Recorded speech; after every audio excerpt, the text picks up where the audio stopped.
जय हिंद। इस वीडियो में हम विश्व युद्धों के इतिहास पढ़ेंगे। आप सभी को पता है कि हम लोग 9th और 10th की जो बुक है वो कंप्लीट कर रहे हैं, तो उसी के तहत ये इकाई 4 होगा। 9th क्लास का प्रथम विश्व युद्ध से जो है ये स्टार्ट होगा।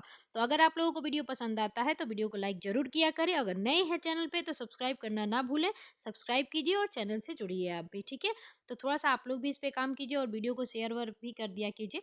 चलिए स्टार्ट करते हैं। आज का चैप्टर क्या होगा आपके सामने? प्रथम विश्व युद्ध। और एक चीज और नोट करना चाहूंगी यहाँ पे कि जहां भी मैं आपको नोट करूँ ना कि ये टर्म जो है आपको याद करना है, इसका मतलब कहीं ना कहीं वो क्वेश्चंस के रूप में पूछे गए हैं, इसलिए मैं वहां नोट करती हूँ।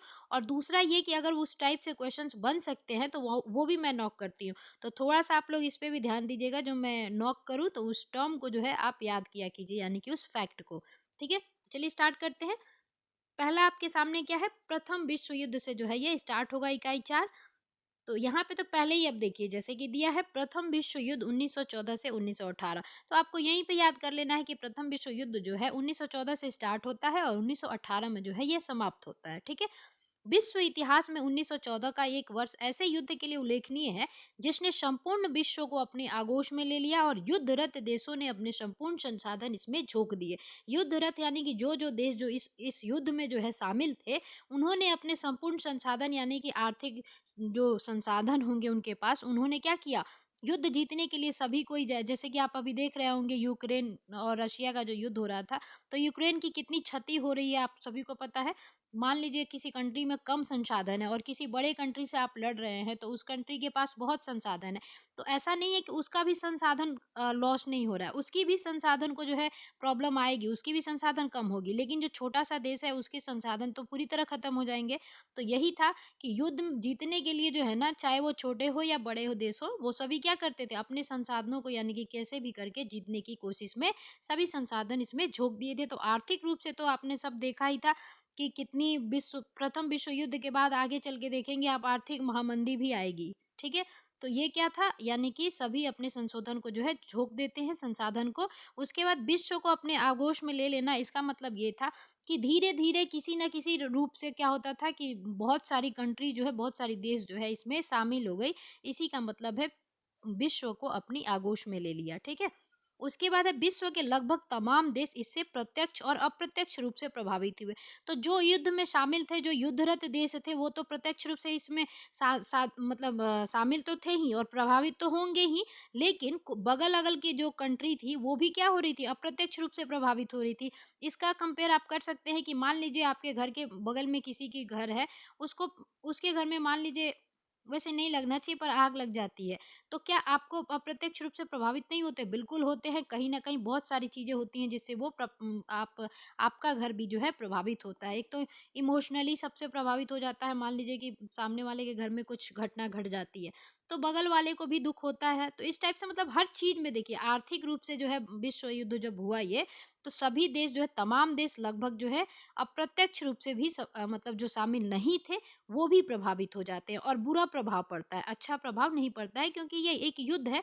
तो इसका निगेटिव ही पॉइंट ज्यादा आएगा, अच्छा पॉइंट नहीं आएगा। कुछ पॉइंट्स कुछ युद्ध के जो है अच्छे होते हैं, जैसे कि आप देखेंगे जनजातीय विद्रोह हुआ या भारत का स्वतंत्रता संग्राम हुआ, इस टाइप के, तो उनके पॉजिटिव रिजल्ट भी आते हैं, लेकिन निगेटिव ज्यादा रहते हैं कि जान माल की हानि होती है। ये सब चीजें तो सभी युद्ध में होता है। तो यही चीज वो कहना चाह रहा है, ठीक है। इस युद्ध में कई देशों के राजनीतिक आर्थिक स्थिति और नक्शा बदल दिए। इस युद्ध के कारणों के निम्नलिखित रूप से खोजा जा सकता है। अब इस युद्ध का कारण क्या क्या था वो हम देखेंगे, ठीक है। और आगे मैंने बता ही दिया कि राजनीतिक आर्थिक स्थिति का कैसे हुआ, ठीक है। चलिए आगे है कि साम्राज्यवादी प्रतिस्पर्धा। औद्योगिक क्रांति के बाद से ही बाजारों के विस्तार के लिए उपनिवेशों के निर्माण की प्रक्रिया शुरू हो गई थी। ऐसे में पूर्व के साम्राज्यवादी अधिपत्य को चुनौती दिए बिना नए औपनिवेशिक क्षेत्र का निर्माण संभव नहीं था। इस दौर में जर्मनी और इटली का प्रवेश बहुत बाद में हुआ, ठीक है। उसके बाद इस कारण उन्हें कम ही उपनिवेश जो है हाथ लगे, लेकिन उनकी साम्राज्यवादी लिप्सा रुकने का नाम नहीं ले रही थी। लिप्सा होता है कि मतलब इच्छा, ठीक है। 1914 ईस्वी तक जर्मनी औद्योगिक क्षेत्रों से में काफी प्रगति कर चुका था। वह ब्रिटेन और फ्रांस को भी काफी पीछे छोड़ चुका था। तो ये कौन कर रहा है ज्यादा प्रगति 1914 के सन में? तो ये जर्मनी कर रहा है, ठीक है। जबकि ब्रिटेन जो है औद्योगिक क्रांति के लिए जाना जाता है, उसको भी जो है जर्मनी पीछे छोड़ रहा है, ठीक है। जर्मनी को भी उद्योग के लिए कच्चे माल और फिर तैयार माल के लिए बाजार की आवश्यकता थी, किंतु एशिया और अफ्रीका के अधिकांश हिस्से को पुराने साम्राज्यवादी देश आपस में बांट चुके थे। ऐसी परिस्थिति में जर्मन साम्राज्यवादियों ने पतनशील तुर्की साम्राज्य की अर्थव्यवस्था पर अपना नियंत्रण करना चाहा, ठीक है। इसके लिए जर्मनी ने तुर्की के सुल्तान से बर्लिन से बगदाद तक रेलवे लाइन बिछाने की योजना पर स्वीकृति चाही, ठीक है। तो ये जर्मनी जो कहाँ से कहाँ तक चाह रहा है? तो तुर्की के सुल्तान से बर्लिन से बगदाद तक रेलवे लाइन बिछाने की योजना पर स्वीकृति चाहिए, यानी कि तुर्की जर्मनी जो है चाहता था कि तुर्की का सुल्तान जो है कहाँ से कहाँ तक? बर्लिन से बगदाद तक, ठीक है, वहां तक लाइन बिछाने की स्वीकृति दे दे। उसके बाद देखेंगे जर्मनी की इस योजना का फ्रांस तथा रूस ने विरोध किया। अब जर्मनी की जो ये लाइन बिछाने की योजना थी, उस पे कौन कौन जो है विरोध करते हैं? तो फ्रांस और रूस जो है आपको ये लोग क्या करते हैं? विरोध करते हैं, ठीक है। तो इस टाइप के क्वेश्चंस स्टेटमेंट्स में बनते हैं, ठीक है। इधर 1905 के रूस जापान युद्ध में, तो अब यहाँ पे ये ध्यान रखना है कि आपका 1905 के रूप में रूस जापान युद्ध, तो कब ये हुआ है रूस और जापान का युद्ध? तो 1905, ठीक है, में जापान की विजय से जापान की साम्राज्यवादी महत्वाकांक्षा और परवान चढ़ने लगे। अब जापान, रूस और जापान का जो 1905 में युद्ध होता है, उसमें जीत किसकी होती है? तो जापान की हो जाती है। और इंसान जीतने लगता है तो उसकी इच्छाएं जो है और बढ़ने लगती हैं और वो और आगे बढ़ने की कोशिश करता है। तो यही चीज जापान के साथ हुआ कि जापान क्या हुआ? 1905 के जापान युद्ध में जापान जीत जाता है, ठीक है। उसके बाद देखेंगे 19वीं शताब्दी के अंत तक अमेरिका भी एक शक्तिशाली राष्ट्र के रूप में उभरकर सामने आ चुका था। वह व्यापार की स्वतंत्रता बनाए रखने से में दिलचस्पी ले रहा था। दूसरी ताकत के उभरने के हितों से हितों उसके हितों को खतरा था। यानी कि देखिए क्या हो रहा था कि अमेरिका भी क्या हो रहा था? आगे बढ़ रहा था, मतलब वो भी अच्छा कर रहा था, शक्तिशाली राष्ट्र के रूप में उभर रहा था, यानी कि सामने आ रहा था, ठीक है। तो उसको ऐसा लगेगा ही ना कि कोई भी राजा होता है तो चाहे एक जंगल का शेर ही ले लो, तो एक जंगल का शेर जो है एक राजा है, तो वो सबसे ताकतवर है। अगर कोई दूसरा आके मान लो हाथी हो या कोई कोई और जानवर जो हो, उसके सामने शक्तिशाली के रूप में उभरेगा तो इसको प्रॉब्लम तो होगी ना कि मैं किंग हूँ, मैं ही रहूंगा। तो ऐसे ही चाहता था क्या अमेरिका जो है, ठीक है। तो दूसरी ताकत जो है उसके सामने उसको लगता था कि अगर शक्तिशाली होगी तो हमारे लिए क्या है? खतरा है, ठीक है। अब देखते हैं उग्र राष्ट्रवाद के बारे में कैसे है। तो 19वीं शताब्दी के उत्तरार्ध तक यूरोप के देशों में राष्ट्रीयता का संचार उग्र रूप से होने लगा था। समान जाति, धर्म, भाषा और ऐतिहासिक परंपरा के लोग एक साथ मिलकर अलग देशों का निर्माण चाहने लगे थे। तुर्की साम्राज्य तथा ऑस्ट्रिया हंगरी में अधिकांश निवासी स्लाव जाति के थे। तो ध्यान रखिएगा, तुर्की साम्राज्य तथा ऑस्ट्रिया हंगरी में जो अधिकांश निवासी हुआ करते थे वो कौन सी जाति के थे? स्लाव जाति के थे। उन लोगों ने सर्व स्लाव आंदोलन की शुरुआत की थी। तो पूछा जाए कि सर्व स्लाव की आंदोलन किसके द्वारा शुरुआत की गई थी? तो ये की गई थी आपको तुर्की साम्राज्य एवं ऑस्ट्रिया हंगरी के लोगों के द्वारा, ठीक है। जो इस सिद्धांत पर आधारित था कि यूरोप के सभी स्लाव जाति के लोग एक राष्ट्र हैं। अब इनका कहना था कि जितने भी यूरोप में स्लाव जाति है, यानी कि जातिगत देखा जा रहा था यहाँ पे कि स्लाव जाति के लोग जो है उनका एक राष्ट्र है, ठीक है। मतलब वो लोग जो है मिलकर ही एक राष्ट्र बनाएंगे। इसने ऑस्ट्रिया हंगरी का रूस के साथ संबंध कटु बना दिया। अब इससे क्या हुआ कि ऑस्ट्रिया और हंगरी का जो रूस के साथ संबंध था वो क्या हो गया? कटु, यानी कि अच्छा नहीं, मतलब खटास आ जाना उसमें। इस तरह सर्व जर्मन आंदोलन शुरू हुआ। तो अब ध्यान रखिएगा, ये फिर सर्व जर्मन आंदोलन शुरू होता है जिसका लक्ष्य बाल्कन प्रायद्वीप में जर्मन साम्राज्य का विस्तार था। इस प्रकार उग्र राष्ट्रवाद ने यूरोप के देशों में आपसी संबंध में क्या किया? तनावग्रस्त बना दिया। तो आपको यह ध्यान रखना है, सर्व जर्मन आंदोलन जो है कब शुरुआत होता है और इसका लक्ष्य क्या था? बाल्कन प्रायद्वीप में जर्मन साम्राज्य का विस्तार, ठीक है। आगे देखते हैं, अब सैन्यवाद देख लेते हैं। तो यूरोपीय देश अपनी सैनिक शक्ति पर सारा ध्यान केंद्रित कर रहे थे, ठीक है।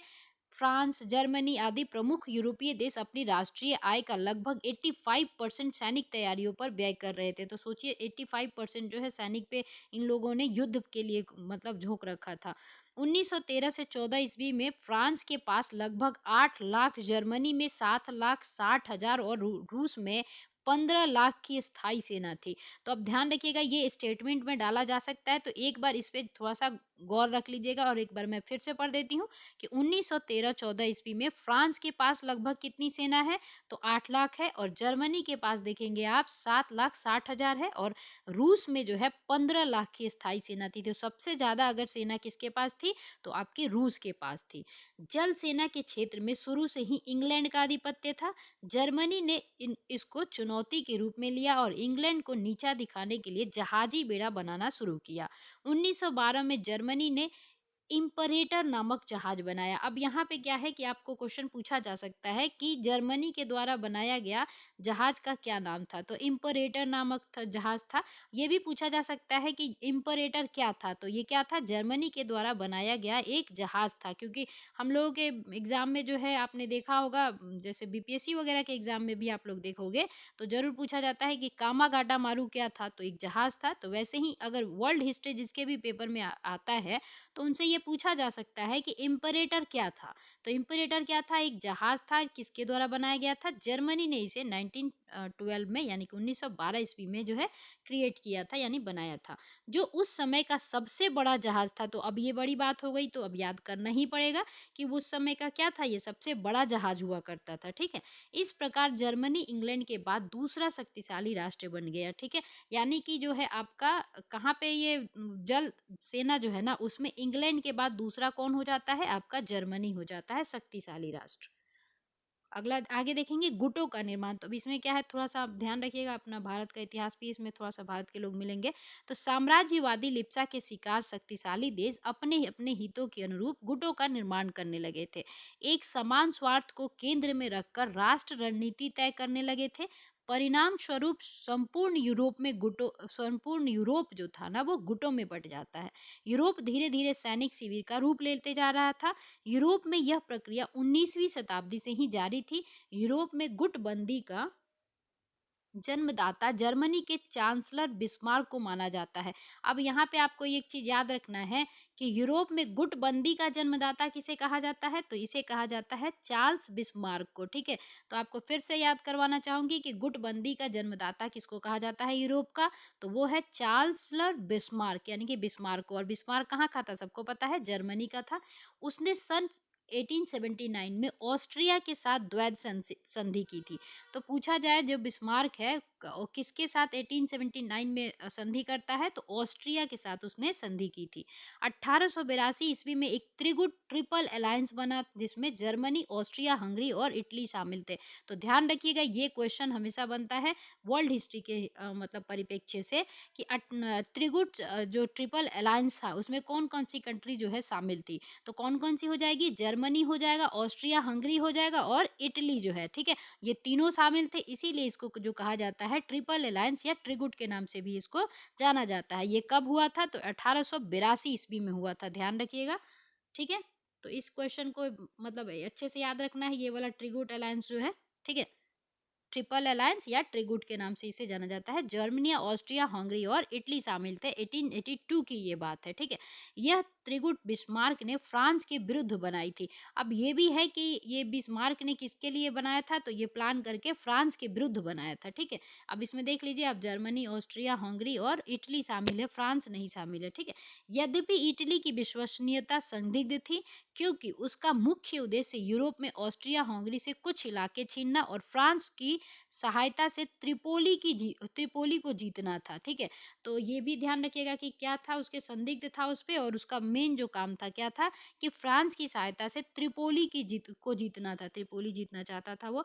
इस त्रिगुट के विरोध में फ्रांस, रूस और ब्रिटेन ने 1907 में एक त्रिदेशीय संधि ट्रिपल एतांत बनाई।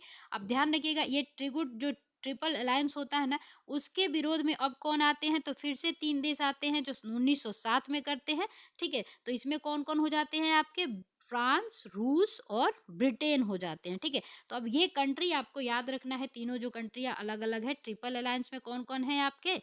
ठीक है, और आपके ये कब हुआ है ये भी याद रखना है। तो जैसे 1907 में फिर कौन है, ब्रिटेन, फ्रांस और रूस जो है त्रिदेशीय संधि यानी कि ट्रिपल एतात बनाई। यह सामान्य हितों और समझदारी पर आधारित ढीला ढाला गठजोड़ था। तो उतना मतलब एक कहेंगे ना कि मजबूत गठबंधन बना था, ऐसा नहीं था।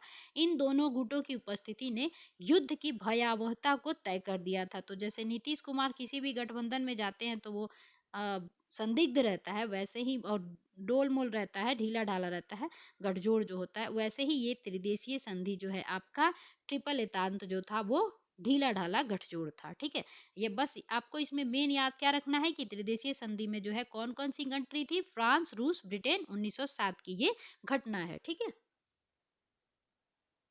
आगे है घटनाक्रम। तो देख लेते हैं 1914 ईस्वी में प्रारंभ हुए प्रथम विश्व युद्ध के पूर्व के वर्षों में इस तरह से घटनाएं घटित हो रही थी जैसे मोरक्को का प्रश्न हो या बाल्कन प्रायद्वीपीय का मुद्दा हो। ये सभी युद्ध के निकट लाने का कार्य कर रहे थे। ठीक है, तो 1904 ईस्वी में आपसी समझौते के फलस्वरूप ब्रिटेन को मिस्र उपनिवेश स्थापित करने की छूट मिली।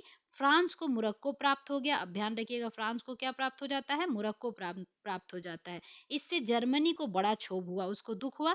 मतलब दुख हुआ या झटका लगा होगा, जो भी है। जर्मनी मोरक्को की स्वतंत्रता की दुहाई दे रहा था और फ्रांस अपने हित के आगे अंधा बना हुआ था। ठीक है, 1911 ईस्वी में फ्रांस ने मोरक्को के अधिकांश भाग पर अधिकार कर लिया। तो ध्यान रखिएगा 1911 में जो है आपका फ्रांस ने मोरक्को के अधिकांश भाग पर क्या करता है, जो है अधिकार बना लेता है। तो वैसे भी यहाँ पे दिया ही था कि फ्रांस को क्या होता है, मोरक्को प्राप्त हो जाता है। ठीक है, और ये कब की घटना थी, तो 1904 के लगभग की बात थी। और 1911 आते आते फ्रांस बहुत सारे भाग जो है अपने अधिपत्य में कर लेता है। अगला है 1904 ईस्वी में ऑस्ट्रिया ने तुर्की पर अपना अधिकार जमा लिया। अब 1904 में क्या होता है, ऑस्ट्रिया जो है वो तुर्की पे अधिकार जमा लेता है। इस क्षेत्र को सर्बिया भी लेना चाहता था। यह बाल्कन क्षेत्र में एक संयुक्त स्लाव राज्य कायम करना चाहता था। ठीक है, इसके लिए उसे रूस का समर्थन प्राप्त था। रूस ने ऑस्ट्रिया को युद्ध छेड़ने की धमकी दी, पर जर्मनी खुलकर ऑस्ट्रिया के पक्ष में आ गया। अंततः रूस को पीछे हटना पड़ा, लेकिन इस घटना से रूस और जर्मनी में कटुता बढ़ी। साथ ही जर्मनी फ्रांस के प्रति भी उतना ही विषाक्त था। जर्मनी का चांसलर बिस्मार्क फ्रांस को पंगु बना देना चाहता था। तो ध्यान रखिएगा कि ये जो बिस्मार्क चांसलर बिस्मार्क है वो क्या करना चाहता था, फ्रांस को बिल्कुल पंगु यानी कि मतलब निर्जीव बना देना चाहता था। ठीक है, कि कोई भी मतलब जो चाहे वो कर सकता है जर्मनी फ्रांस के साथ। ठीक है, उसने फ्रांस के धनी प्रदेश अल्सास तथा लॉरेन पर अपना अधिकार कर लिया। तो ये कभी भी पूछा जा सकता है, ऑप्शन में रहेगा कि बिस्मार्क ने फ्रांस के अल्सास और लॉरेन पर जो है अपना कब्जा नहीं किया या कर लिया। तो वैसे देख लीजिएगा स्टेटमेंट में, तो अल्सास और लॉरेन पर जो है बिस्मार्क ने अधिकार कर लिया था। जर्मनी ने मोरक्को में भी फ्रांस का डटकर विरोध किया। फलतः यह खाई बढ़ती गई और इसने विश्व युद्ध और नजदीक कर दिया। ठीक है, अब देखते हैं प्रथम विश्व युद्ध की स्टार्टिंग कैसे होती है। तो युद्ध की शुरुआत एक मामूली घटना से होती है। अगर संपूर्ण यूरोप गुटों में ना बटा होता और कटुता एवं विदेश का माहौल पहले से व्याप्त ना होता तो शायद यह घटना नहीं हो पाती। अब ये स्टेटमेंट में पूछा जा सकता है कि प्रथम विश्व युद्ध क्या मतलब नहीं हो, मतलब ये स्टेटमेंट क्या सही है या मतलब सेटिस्फाइड करते हैं कि नहीं करते हैं। तो ध्यान रखिएगा, युद्ध की शुरुआत एक मामूली घटना से हुई थी। अगर यूरोप गुटों में ना बटा होता और कटुता एवं विद्वेष का माहौल पहले से व्याप्त नहीं होता तो शायद प्रथम विश्व युद्ध जो है स्टार्ट नहीं हुआ होता। तो ठीक है, तो एक तरह से तो ये भी कारण है कि यूरोप गुटों में बट गया था, तो ऊपर हमने देखा ही था। ठीक है, 28 जून को आर्क ड्यूक फर्डिनेंड की बोस्निया की राजधानी साराजेवो में हत्या हो गई। अब ये वाला लाइन जो पूरा है ना, इसको पूरा को याद करना पड़ेगा। ठीक है, प्रथम विश्व युद्ध की स्टार्टिंग कब होती है, एक तरह से तो ये 28 जुलाई को होगा। लेकिन देखिए पहली घटना जो इसका कारण बनता है, तात्कालीन कारण, वो क्या होता है, तो 28 जून 1914 को आर्क ड्यूक फर्डिनेंड की जो है बोस्निया की राजधानी जहां थी साराजेवो, वहां पे हत्या कर दी जाती है। तो ये पहला तो पूछा जाएगा कि ड्यूक फर्डिनेंड की हत्या कब होती है, तो 28 जून 1914 को। दूसरा पूछा जाएगा ड्यूक फर्डिनेंड कौन थे, तो वो जो थे इनकी जो हत्या होती है कहाँ पे हुई थी, तो बोस्निया की राजधानी साराजेवो में जो है उनकी हत्या हुई थी। ठीक है, तो ये चीज याद रखिएगा ये लाइन को। ऑस्ट्रिया ने इस घटना के लिए सर्बिया को जिम्मेदार ठहराया। अब क्या होता है कि ये इनकी जब आर्क ड्यूक की हत्या हो जाती है तो क्या होता है कि ऑस्ट्रिया ने इस घटना के लिए किसको जिम्मेदार ठहराया था, तो सर्बिया को जिम्मेदार ठहराया था और सर्बिया के समक्ष मांगे रखी। सर्बिया ने स्वीकार करने से इनकार कर दिया क्योंकि इसे वह स्वतंत्रता पर कुठाराघात समझता था। फलतः 28 जुलाई 1914 को ऑस्ट्रिया ने सर्बिया के खिलाफ युद्ध की घोषणा कर दी। तो अपनी प्रथम विश्व युद्ध जो है ना स्टार्ट कब होती है, 28 जुलाई 1914 को स्टार्ट होती है। और पहली जो मतलब स्टार्टिंग कंट्रीज थे वो कौन कौन थे, तो ऑस्ट्रिया ने किसके खिलाफ किया था युद्ध की घोषणा, तो सर्बिया के खिलाफ किया था। ठीक है, तो ये वाला दोनों कंट्री जो है इंपॉर्टेंट हो जाएंगे क्योंकि स्टार्टिंग है ये। ठीक है, रूस ने सर्बिया को पूर्ण सहायता का वचन दिया और युद्ध की तैयारी करने लगा। अब रूस को ध्यान रखिएगा ये किसके साथ है, सर्बिया के साथ है। हाँ, क्योंकि आगे चल के मित्र और धुरी राष्ट्र बदलेंगे, तो इसलिए यहीं पे देखते चलना है आपको, रूस और सर्बिया एक साथ हैं। ठीक है, क्योंकि उसने सहायता का क्या है वचन दिया था। जर्मनी ने 1 अगस्त 1914 को रूस और 3 अगस्त 1914 को फ्रांस के खिलाफ युद्ध की घोषणा कर दी। अब देखिए जर्मनी अकेला क्या करता है, 1 अगस्त 1914 को रूस के खिलाफ, 3 अगस्त जस्ट 2 दिन बाद जो है फ्रांस के खिलाफ जो है इसने युद्ध की घोषणा कर दिया जर्मनी ने। तो जर्मनी बहुत आगे आ रहा है, देखिए कैसे। फ्रांस पर दबाव डालने के लिए जर्मन सेनाएं 4 अगस्त को बेल्जियम में घुस गई। अब क्या होता है, फ्रांस पर दबाव डालने के लिए जर्मन सेनाएं जो थी 3 अगस्त और 1 अगस्त देखा ही आपने, 4 अगस्त को क्या करता है ये बेल्जियम में घुस जाता है। उसी दिन ब्रिटेन ने जर्मनी के खिलाफ युद्ध की घोषणा कर दी। अब ध्यान रखिएगा कि ब्रिटेन ने जो है जर्मनी के खिलाफ युद्ध की घोषणा कब की थी, तो 4 अगस्त को की थी। ठीक है, उसके बाद देखेंगे इस तरह यह व्यापक रूप धारण करने लगा। तो देख रहे हैं आप लोग कैसे एक दूसरे से कंट्रियां जो है शामिल होती जा रही हैं धीरे धीरे, और ये छोटा सा चीज जो ऑस्ट्रिया ने सर्बिया के खिलाफ युद्ध की घोषणा की थी वो अब देखिए कई कंट्री जो है इसमें शामिल हो जाती है। इसी क्रम में दूसरे देश भी लड़ाई में शामिल होते गए। जापान ने सुदूर पूर्व में जर्मनी उपनिवेश हथियाने के उद्देश्य से जर्मनी के खिलाफ युद्ध की घोषणा कर दी। अब जापान भी युद्ध में शामिल हो जाता है और किसके विरुद्ध, जर्मनी के विरुद्ध जो है ये शामिल होता है। तुर्की और बुल्गारिया जर्मनी की तरफ हो गए। अब ध्यान रखिएगा तुर्की और बुल्गारिया जो है जर्मनी की तरफ हो जाते हैं। जो आप लोग तुर्की पढ़े ही होंगे, कमाल पाशा। ठीक है, तो ये कौन से में आते हैं, ये किसके साथ हैं, अपने जर्मनी के साथ है। ठीक है, उसके बाद त्रिगुट का सदस्य होने के बावजूद इटली कुछ समय तक तटस्थ रहा, मतलब अलग रहा। अंततः वह भी जर्मनी और ऑस्ट्रिया हंगरी के खिलाफ युद्ध में शामिल हो गया। यानी कि जर्मनी और ऑस्ट्रिया हंगरी के खिलाफ शामिल होता है कौन, इटली। ध्यान रखिएगा इसमें कंट्री बाद में देखिएगा एक सूची मिलेगी आपको कि कौन सी कंट्री किस में शामिल थी, मित्र में और धुरी में। ठीक है, अब आगे देखते हैं। इस प्रकार आर्क ड्यूक फर्डिनेंड की हत्या जो है युद्ध का तात्कालिक कारण बना। तो प्रथम प्रथम विश्व युद्ध का तात्कालीन कारण क्या था, तो आर्क ड्यूक फर्डिनेंड की हत्या। और कहाँ पे हुई थी, साराजेवो में हुई थी। ठीक है, अब हम आगे देखते हैं अब युद्ध का अंत कैसे होता है। तो देखिए 1917 ईस्वी में एक और महत्वपूर्ण घटना घटी, वह था रूस का युद्ध से अलग हो जाना। तो ध्यान रखिएगा 1917 में क्या होता है, रूस जो है युद्ध से अलग हो जाता है। अब तक रूस के 6 लाख से अधिक सैनिक मारे जा चुके थे। सोचिए 6 लाख सैनिक जो है उसके मारे जा चुके थे और लगभग कितने थे, 15 लाख थे उसके पास। रूस की अर्थव्यवस्था भी अत्यंत दयनीय हो जाती है। तो अर्थव्यवस्था बिल्कुल गिरेगी, सैनिकों के खाने पीने और खर्च और युद्ध में सभी तरह के खर्च जो है बढ़ जाते हैं। बोल्शेविक सरकार के सत्ता में आते ही इसके नेता लेनिन ने एक विज्ञप्ति जारी की जिसमें दूसरे के क्षेत्रों को हथियार बिना और युद्ध के हर जाने लिए बिना शांति स्थापित करने के प्रस्ताव रखे गए। तो ध्यान रखिएगा जो बोल्शेविक की सरकार सत्ता में जब आती है तो उसके नेता कौन होते हैं, लेनिन होते हैं। और लेनिन पूछा जाए कि किसका था, तो ये बोल्शेविक सरकार का नेता था। ठीक है, उसके बाद इसने एक विज्ञप्ति जारी किया जिसमें दूसरे क्षेत्रों को हथियार बिना, ठीक है, हथियार बिना और युद्ध के हर जाने लिए बिना शांति स्थापित करने के प्रस्ताव, यानी कि ये चाहता था कि जैसे भी हो बहुत हानि हो चुकी है, युद्ध को समाप्त किया जाए। यद्यपि ये शर्तें और युद्ध के रूस का हटना उसकी अपनी आंतरिक व्यवस्था की अपरिहार्यता थी, लेकिन जर्मनी ने इसे रूस की कमजोरी माना। अब देखिए क्या है, 6 लाख सेना उसकी मर चुकी थी। तो ऐसा नहीं है कि उसके पास सेना की कमी थी, क्योंकि उसके पास कितने सेना थे, 15 लाख सेना थे, तो अभी भी 9 लाख सेना बची थी। लेकिन उसने सोचा कि चलो हम अलग अलग हो जाते हैं युद्ध से, उसकी अपनी आंतरिक व्यवस्था थी कि मतलब कि हमारा जो है हर मतलब लॉस हो रहा है। अब जर्मनी ने क्या सोचा कि रूस जो है कमजोर हो गया है, इसलिए जो है वो पीछे हट रहा है। इसके बावजूद भी रूस इसे स्वीकार कर युद्ध से हट गया। कहा कि ठीक है, तुझे जो समझना है समझ जर्मनी, मैं रूस जो हूँ अलग होता हूँ इस युद्ध से। मार्च 1918 में रूस जर्मनी में एक शांति संधि होता है। तो ये भी ध्यान रखिएगा कि 1918 में, 1917 में क्या किया, रूस हट गया युद्ध से। तो ये पहले क्वेश्चन बनेगा कि रूस जो है कब युद्ध से हटता है। तो 1917 में बोल्शेविक सरकार जब आ जाती है सत्ता में, तो युद्ध से जो है ये हट जाते हैं लेनिन के मतलब कार्यकाल में, ठीक है। और रूस युद्ध से पूर्णतः अलग हो गया। 1918 में क्या होता है, रूस और जर्मनी में एक शांति संधि हो जाती है, और रूस क्या हो गया, पूर्णतः रूप से जो है अलग हो गया। आगे देखेंगे, रूस का युद्ध से हट जाने के बाद युद्ध समाप्ति की आवाजें उठने लगी। अब एक कंट्री जब है पीछे हटती है, तो सबको लगने लगा कि ठीक है, अब इस युद्ध को जो है समाप्त किया जाए। सबको अकल जो है खुल गई, ठीक है। युद्धरत देशों ने प्रकटतः तो अपनी इच्छा नहीं जाहिर की, लेकिन इन देशों की जनता ने युद्ध के खिलाफ आवाज उठाना शुरू कर दिया। जगह जगह सैनिक विद्रोह होने लगे। रूस की नई सरकार से पूरे विश्व में आम जनता का मनोबल ऊंचा हुआ, ठीक है। युद्धरत देश की जनता अपनी ही सरकार के खिलाफ आवाज उठाने लगी। अब देखिए, थोड़ा-सा युद्ध की प्रकृति जो है चेंज होने लगती है।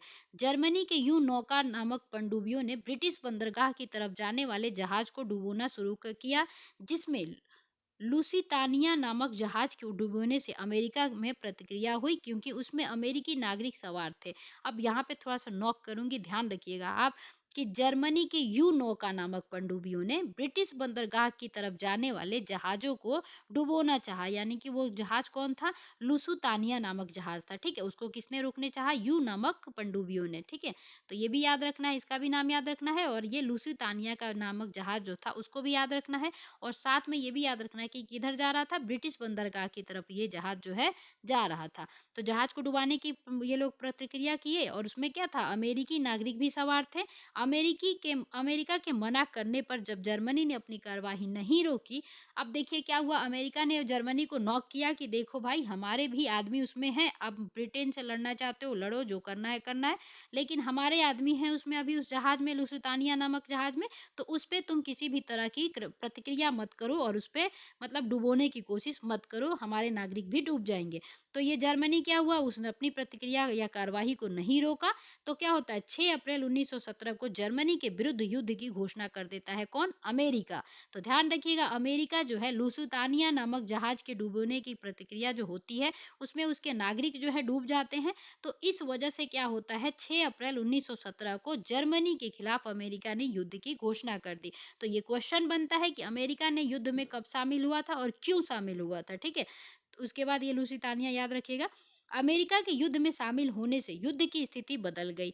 जुलाई 1918 में ब्रिटेन, फ्रांस और अमेरिका ने संयुक्त सैनिक अभियान आरंभ शुरू कर दिया। तो ध्यान रखिएगा, ये सब जो है एक साथ रहेंगे, कौन कौन, ब्रिटेन, फ्रांस और अमेरिका, यानी कि ब्रिटेन और अमेरिका यानी कि दुश्मन दुश्मन एक दोस्त हो गया, ठीक है। उसके बाद क्या होता है कि जर्मनी तथा उसके सहयोगी देशों की हार होने लगती है। अब ठीक है, जर्मनी जो है अब कमजोर पड़ने लगता है। बुल्गारिया सितंबर में युद्ध से अलग हो गया। अब ध्यान रखिएगा, बुल्गारिया भी क्या होता है, अलग हो जाता है युद्ध में, कब से, सितंबर में युद्ध से ये अलग हो गया। अक्टूबर में तुर्की ने आत्मसमर्पण कर दिया। अब ध्यान रखिएगा, तुर्की ने जो है क्या किया, आत्मसमर्पण कर दिया। अब यहीं पे क्या किया था उन्होंने, ब्रिटेन वालों ने इन लोगों को कहा था कि आप तुर्की तुम हमारा साथ दो, हम क्या करेंगे, तुम जब जब हम जीत जाएंगे तो तुम्हारे जो कमाल पाशा वाला जो देखेंगे ना, बाद में सुल्तान वाला मैटर आएगा कि वो लोग ब्रिटेन जो है मतलब खत्म करना चाहता है, तो खिलाफत आंदोलन की स्टार्टिंग हो जाएगी, ठीक है। ऑस्ट्रिया यही वाला जो है आपका मतलब यहीं से कहानी शुरू होती है वो खिलाफत आंदोलन की। चलिए आगे देखते हैं, ऑस्ट्रिया, हंगरी और जर्मनी में राजनीतिक असंतोष बढ़ रहा था। 3 नवंबर 1918 को ऑस्ट्रिया तथा हंगरी के सम्राट ने आत्मसमर्पण कर दिया। तो ध्यान रखिएगा, 3 जो डेट दिए होते हैं ना, थोड़ा सा उसको आप एक बार दो बार देख लिया कीजिए, ताकि अगर ऑप्शन में आए तो बन जाए। 3 नवंबर 1918 को ऑस्ट्रिया और हंगरी के सम्राट ने आत्मसमर्पण कर दिया। जर्मनी ने एक क्रांति फूट पड़ी। जर्मनी में क्या होता है, एक क्रांति फूट पड़ती है, जर्मनी एक गणराज्य बन गया। जर्मन सम्राट कैसर विलियम द्वितीय पलायन कर हॉलैंड चला गया। अब देखिए क्या होता है, जर्मनी का जो सम्राट था कैसर विलियम द्वितीय, वो कहाँ चला गया, पलायन करके हॉलैंड चला गया। तो ये क्वेश्चन पूछा जाएगा कि जर्मन सम्राट जो है कहाँ जाता है, तो वो पलायन करके हॉलैंड चला गया था, ये याद रखिएगा। उसके बाद नई जर्मनी सरकार ने 11 नवंबर 1918 को युद्ध विराम संधि पर हस्ताक्षर किए और इस प्रकार युद्ध समाप्त हो गया। अब ध्यान रखिएगा, युद्ध की समाप्ति कब होती है प्रथम विश्व युद्ध की, तो 11 नवंबर 1918 को जो है विराम संधि पर हस्ताक्षर किए गए और ये युद्ध जो है समाप्त हो जाता है। तो ध्यान रखिएगा, यहाँ लास्ट वाले इसमें जरूर याद रखिएगा कि आपको विलियम द्वितीय जो था वो पलायन कर कहाँ चला जाता है, हॉलैंड चला जाता है। अब आके देखेंगे, ऐसे में अमेरिका के राष्ट्रपति वुडरो विल्सन ने जनवरी 1918 में शांति का कार्यक्रम प्रस्तुत किया, जो 14 सूत्रों के नाम से चर्चित हुआ। तो ये बहुत बार क्वेश्चन पूछा गया 14 सूत्रों के बारे में, तो ये कौन था, किसने सामने किया था, मतलब कि प्रस्तुत किया था, तो ये अमेरिका के राष्ट्रपति वुडरो विल्सन के द्वारा जनवरी 1918 में शांति का एक कार्यक्रम था, जो 14 सूत्रीय के नाम से प्रसिद्ध हुआ। ठीक है, इसमें राज्यों के बीच खुली बातचीत चलाना, जहाज रानी की स्वतंत्रता, हथियारों में कमी, बेल्जियम की स्वतंत्रता, फ्रांस को अल्सास, अच्छा अल्सास और लारेन जो वो छीन लिया गया था धनी प्रदेश, वो उसकी वापसी, यूरोप में स्वतंत्र राज्यों की स्थापना, यानी जर्मनी को जो है वापस करना पड़ा होगा अल्सास और लारेन फ्रांस को, राज्यों की स्वतंत्रता की जमानत के लिए अंतरराष्ट्रीय संगठन की स्थापना जैसी बातें शामिल थी। इस प्रकार शांति संधि में विल्सन के कुछ सूत्रों को शामिल किया गया था, यानी कि वुडरो विल्सन की। ठीक है, तो ये याद रखिएगा कि 14 सूत्रीय जो प्रस्ताव था वो किसने पारित मतलब लाया था, सामने प्रस्तुत किया था, तो वुडरो विल्सन। वो कौन थे, अमेरिका के राष्ट्रपति थे। ठीक है, और उसमें क्या क्या कंडीशन था वो मैंने पढ़ दिया था, वो भी एक बार याद रखिएगा। ठीक है, अब देखते हैं वर्साई की संधि, जो द्वितीय विश्व युद्ध की जननी एक तरह से कहेंगे, कहा नहीं जाता है लेकिन यही कहीं ना कहीं जो है जर्मनी को क्या कहते हैं, उत्तेजित करता है। आगे देखेंगे, जनवरी और जून 1919 के बीच विजयी शक्तियां मित्र राष्ट्रों का एक सम्मेलन पेरिस के उपनगर वर्साई में और फिर पेरिस में हुआ। ठीक है, हालांकि इस सम्मेलन में 27 देश भाग ले रहे थे, लेकिन 3 देश ब्रिटेन, फ्रांस, अमेरिका ही निर्णायक भूमिका निभा रहे थे। यानी कि ये जो वर्साई की संधि हो रही थी, इसमें 27 देशों ने भाग लिया, लेकिन राजा के रूप में कौन काम कर रहे थे, तो ब्रिटेन, फ्रांस और अमेरिका जो है एक साथ काम कर रहे थे। ठीक है, उसके बाद आप देखेंगे, अमेरिका के राष्ट्रपति राष्ट्रपति वुडरो विल्सन, ब्रिटेन के प्रधानमंत्री लॉयड जॉर्ज और फ्रांस के प्रधानमंत्री जॉर्ज क्लीमेंसू, ये ही 3 प्रमुख थे। अब ये क्वेश्चन पूछा जा सकता है क्योंकि ये तीनों क्या थे, यहाँ पे प्रमुख भूमिका निभा रहे थे, और ये इसमें राष्ट्रपति के अमेरिका के राष्ट्रपति कौन थे, तो वुडरो विल्सन, और ब्रिटेन का प्रधानमंत्री कौन था, लॉर्ड जायड। ठीक है, ये क्वेश्चन बनता है, लॉर्ड जायड जो है प्रथम विश्व युद्ध के समय ब्रिटेन का प्रधानमंत्री था। उसके बाद फ्रांस के प्रधानमंत्री कौन होते हैं, जॉर्ज क्लीमेंसू थे। ठीक है, ये तीनों प्रमुख व्यक्ति थे जो शांति संधि की शर्तें तय कर रहे थे और पराजित राष्ट्रों के मत्थे इसे मढ़ रहे थे। जो हार गए थे ना, उनके ऊपर जो है ये लोग चाहते थे कि जो भी आर्थिक हर्जाना हुआ है वो ये लोग क्या करें, मतलब क्षतिपूर्ति करें। सम्मेलन में पराजित राष्ट्रों की कोई महत्व नहीं दिया गया। अब हुआ क्या कि जितने भी कंट्री जो है हार गई थी, उसमें क्या किया गया कि किसी भी प्रकार की उनकी जो किसी भी प्रकार का वो चाहते थे अपनी राय देना, तो उसका कोई भाव नहीं दिया गया कि तुम बस आओ संधि में बैठो चुपचाप बस देखो क्या हमने जो है डिसीजन लिया है, वही डिसीजन जो है मान्य होगा। ठीक है, ये कौन थे, मित्र राष्ट्र जो है जीत जाते हैं, धूरी राष्ट्र वाले क्या हो जाएंगे, हार जाएंगे। ठीक है, उसके बाद हम देखते हैं, अब मित्र राष्ट्र में ध्यान रखिएगा भारत था, यानी कि हम इंग्लैंड के साथ थे। महात्मा गांधी ने सपोर्ट किया था, मतलब कि इंग्लैंड ने क्या कहा था कि हम आप जब आप लोग हमें युद्ध में साथ दोगे भारतीय लोग, तो हम लोग तुम्हारी स्वतंत्रता के बारे में जो है सोचेंगे, अच्छा मतलब करेंगे। तो गांधी जी इसी लालच में क्या किए, सबको मतलब प्रेरित किए कि तुम लोग जो है प्रथम विश्व युद्ध में इंग्लैंड का साथ दो।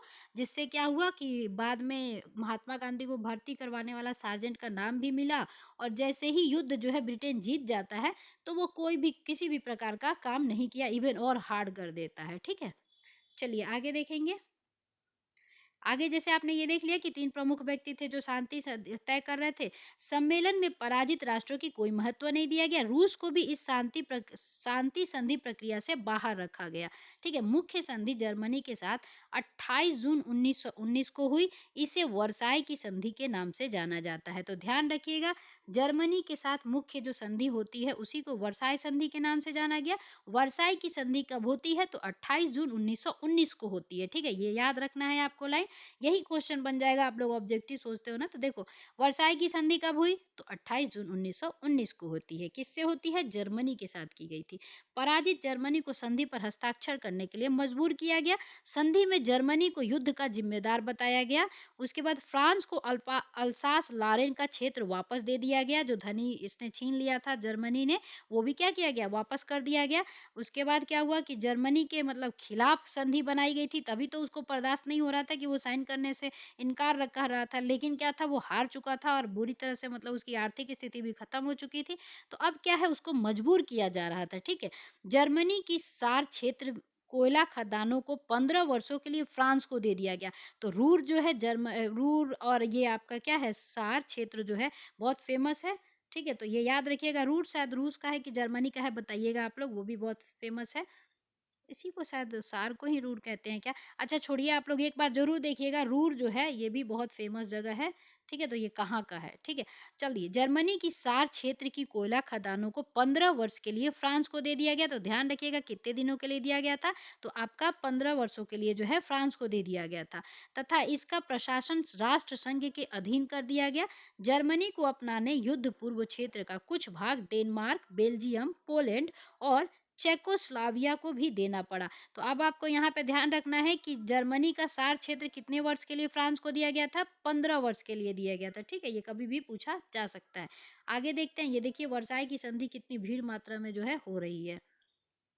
चलिए आगे है, राइन नदी की घाटी क्षेत्र को सेना रहित करने का फैसला किया गया। यानी कि राइन घाटी नदी घाटी जो है उसको सेना रहित कर दिया गया, सेना जो है वहां से हटा दिया गया। संधि के तहत जर्मनी की सेना 1 लाख तक सीमित कर दी गई। यानी 1 लाख से ज्यादा तुम सेना नहीं रख सकते हो। उससे वायुसेना और पनडुब्बियां रखने के अधिकार भी क्या किए गए? छीन लिए गए। जर्मनी के सारे उपनिवेश विजित राष्ट्रों ने आपस में बांट लिए। मतलब जर्मनी ने जितने राज्य जो है उपनिवेश के रूप में विजित किया था, उसको क्या किया? इन लोगों ने अपने आपस में बांट लिया था। टोगा और कैमरून को ब्रिटेन और फ्रांस ने आपस में बांट लिया। तो ध्यान रखिएगा, टोगा और कैमरून को जो है ब्रिटेन और फ्रांस ने आपस में बांट लिया। यानी कि टोगा ब्रिटेन ले लिया होगा, कैमरून जो है आपका फ्रांस ले लेता है। दक्षिण पश्चिम अफ्रीका और पूर्वी अफ्रीका में स्थित जर्मन उपनिवेश ब्रिटेन, बेल्जियम, दक्षिण अफ्रीका और पुर्तगाल को दे दिए गए। तो ध्यान रखिएगा, पूछा जाएगा दक्षिण पश्चिम अफ्रीका और पूर्वी अफ्रीका में जो स्थित जर्मन उपनिवेश थे वो किनके बीच बढ़ जाता है? तो ब्रिटेन, बेल्जियम, दक्षिण अफ्रीका और पुर्तगाल को दे दिया जाता है। ठीक है, प्रशांत क्षेत्र में स्थित उसके उपनिवेश तथा चीन में उसके सारे अधिकार क्षेत्र जापान को दे दिए गए। युद्ध के दौरान चीन मित्र राष्ट्रों का सहयोगी था। पेरिस सम्मेलन में उसका प्रतिनिधि भी शामिल हुआ था। ठीक है, तो ध्यान रखिएगा, चीन किसके तरफ था? मित्र राष्ट्रों की तरफ था। परंतु जर्मनी के अधिकार या नियंत्रण करने वाली चीनी क्षेत्र चीन को नहीं लौटाए गए, बल्कि वे जापान को दे दिए गए। अब यहाँ पे भी क्या होगा? तनाव होगा। ठीक है, युद्ध में मित्र राष्ट्रों को जो हानि एवं क्षति हुई थी उसका हर्जाना बिल्कुल किसको भरना पड़ा था? जर्मनी को भरना था। अब जर्मनी का ऑलरेडी क्या है, वो भी आर्थिक स्थिति से गुजर रहा होगा खराब।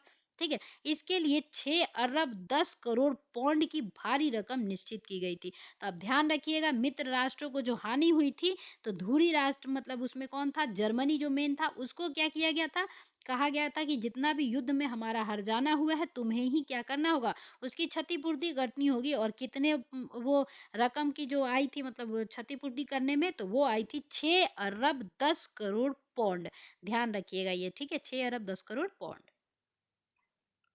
अब आगे देखते हैं, जर्मनी के सहयोगियों के साथ अलग से संधियां की गई। अब जर्मनी के जो सहयोगी थे उनसे अलग से संधियां करी जा रही हैं। ऑस्ट्रिया हंगरी को विभाजित कर दिया गया। ऑस्ट्रिया से कहा गया कि वो हंगरी, चेकोस्लाविया, यूगोस्लाविया और पोलैंड की स्वाधीनता को मान्यता दे। उसे अपने क्षेत्र भी इन देशों को और इटली को देने पड़े। बाल्कन क्षेत्र में अनेक परिवर्तन किया गया। अनेक राज्य बनाए गए और उनके बीच भूभागों का हस्तांतरण किया गया। बाल्टिक राज्य जो रूसी साम्राज्य के भाग थे स्वतंत्र घोषित कर दिए गए। उसके बाद तुर्की के साथ की गई संधि में तुर्की साम्राज्य को पूरी तरह छिन्न भिन्न कर दिया गया। ब्रिटेन को फिलिस्तीन और मेसोपोटामिया मतलब कि जो इराक में मेसोपोटामिया इराक दे दिए गए। फ्रांस को सीरिया दे दिया गया। क्षेत्रों और देशों की यह हस्तांतरण जिस व्यवस्था के तहत किया गया उसे शासन देश मेडेंट व्यवस्था कहा गया। तो ध्यान रखिएगा ये जो बांटा जा रहा था, जो शांति संधि जो हुई थी, तो उसमें क्या हुआ, सब एक मतलब यही किया जा रहा था कि क्षेत्र हो इसको इसको दिया जाएगा, इसका उसका दिया जाएगा, देशों का हस्तांतरण जिसको आजाद किया गया तो ये तू ले वो तू ले, ये बांटा जा रहा था। उसको क्या कहा जाता है, उसको कहा जाता है शासन देश मेडेंट। यानी कि ये कभी भी पूछा जा सकता है शासन मेडेंट क्या हुआ करता था। तो आप लोग समझ गए होंगे। सिद्धांत के रूप में शासन देश मेडेंट जाने वाली शक्तियां अर्थात ब्रिटेन और फ्रांस को इन देशों का शासन चलाना था। अच्छा, जो ये बांटा उसको कौन चलाएगा, ब्रिटेन और फ्रांस। ठीक है, वास्तव में उनका शासन उपनिवेशों की तरह किया जाने लगा। तुर्की के क्षेत्र का अधिकांश भाग यूनान और इटली को दे दिए गए। खुद तुर्की का एक छोटा सा राज्य बनाने का निर्णय लिया गया। ठीक है, तुर्की को एक छोटा सा राज्य बनाने का क्या किया गया, निर्णय किया गया। इन शांति संधियों का एक प्रमुख अंग था राष्ट्र संघ, लीग ऑफ नेशन, ध्यान रखिएगा, का प्रशंसा अमेरिका के राष्ट्रपति वुडरो विल्सन के 14वें सूत्र सिद्धांत में इसकी चर्चा थी। ठीक है, तो वुडरो विल्सन ने 14 सूत्री जो सिद्धांत जारी किया था उसमें जो है लीग ऑफ नेशन की क्या बात की चर्चा की गई थी। इसके उद्देश्य थे क्या, शांति और सुरक्षा बनाए रखना, अंतरराष्ट्रीय झगड़ों का शांतिपूर्ण निपटारा करना और सदस्य देशों को युद्ध का सहारा ना लेने के लिए बाध्य करना। ठीक है, उसके बाद इसका एक महत्वपूर्ण प्रावधान प्रतिबंधों से संबंधित था। इसके अनुसार किसी भी आक्रमणकारी देश के खिलाफ आर्थिक और सैनिक कार्यवाही करना शामिल था। इसके प्रावधानों में सदस्य राष्ट्रों के श्रमिकों की दशा और सामाजिक स्थिति को सुधारने के भी उपाय शामिल किए गए थे।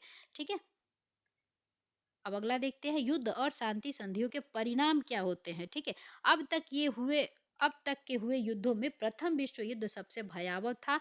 इसकी व्यापकता और बर्बादी त्रासदपूर्ण थी। विभिन्न अनुमानों के अनुसार लगभग 35 करोड़ लोग इस विश्व युद्ध से जो है प्रभावित हुए थे।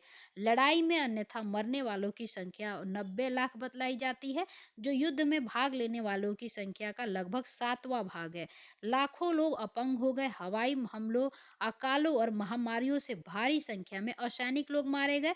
विभिन्न देशों की राजनीतिक और आर्थिक व्यवस्था छिन्न भिन्न हो गई। इसके अनेक सामाजिक समस्याएं क्या होंगी, खड़ी होंगी ही होंगी।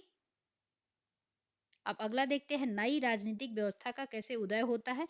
प्रथम विश्व युद्ध और इसके बाद संपन्न शांति संधियों ने अनेक देशों की राजनीतिक व्यवस्था में परिवर्तन किया।